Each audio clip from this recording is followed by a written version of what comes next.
Today we will partition a whole into unit fractions and create a whole using unit fractions. This lesson is an area model lesson using fractions. A fraction doesn't indicate how big the whole is, nor the size of the part. The size of the part is determined by comparing it to the size of the whole. Let's begin by partitioning a whole into unit fractions. My whole will be the semicircle. I am going to partition the whole into 1/4 unit fractions.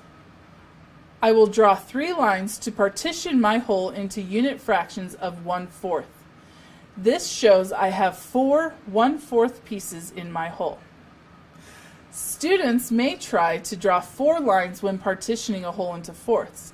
If your child does this, ask them how many pieces did they partition the whole into, and what is the size of each piece in relation to the whole. If I change my whole to look like this, and I partition the shape into 1/2 pieces, it would look like this.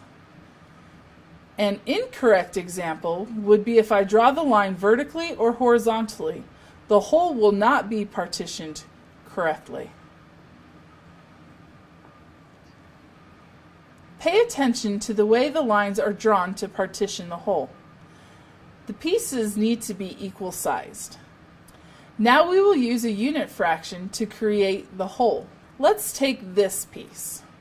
It represents the unit fraction of 1/3.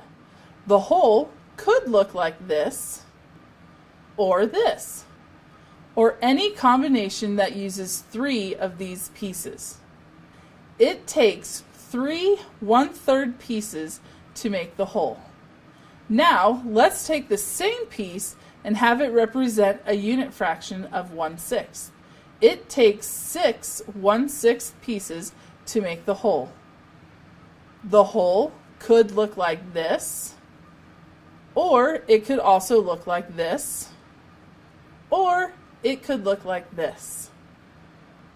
Today we learned how to partition a whole into unit fractions and create a whole using unit fractions.